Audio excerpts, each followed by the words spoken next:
है ना। तो लॉ क्या कहता है, इससे पहले मैं आपसे क्वेश्चन पूछना चाहता हूं, ठीक है।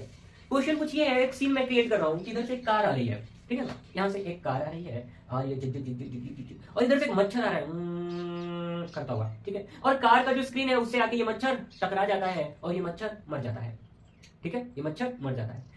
अब मैं आपसे ये पूछ रहा हूं कि आप मुझे ये बताएं कि कौन किस पर ज्यादा फोर्स लगा रहा है, कार ने मच्छर पे ज्यादा फोर्स लगाया या फिर मच्छर ने कार पे फोर्स ज्यादा लगाया, ठीक है।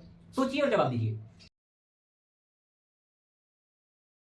तो बहुत लोगों का जवाब ये होगा कि कार, चूंकि इसका मास ज्यादा है इसलिए इस कार ने इस मच्छर पे ज्यादा फोर्स लगाया है, और मच्छर चूंकि इसका मास कम है इसलिए मच्छर ने कार पे कम फोर्स लगाया है। बेसिक अंडरस्टैंडिंग हमारी ऐसी ही होती है जो कि सरासर गलत है ना, जो कि सरासर गलत है। गलत क्यों है मेरे दोस्त? तो न्यूटन्स थर्ड लॉ यही कहता है कि जब कभी भी कोई दो बॉडी एक दूसरे के कांटेक्ट में आती हैं, एक दूसरे के कांटेक्ट में आती हैं, तो दोनों एक दूसरे पर बराबर फोर्स लगाती हैं। कैसी फोर्स लगाएंगी? बराबर फोर्स लगाएंगी, और वो भी फोर्स जो होगा वो अपोजिट डायरेक्शन में होगा।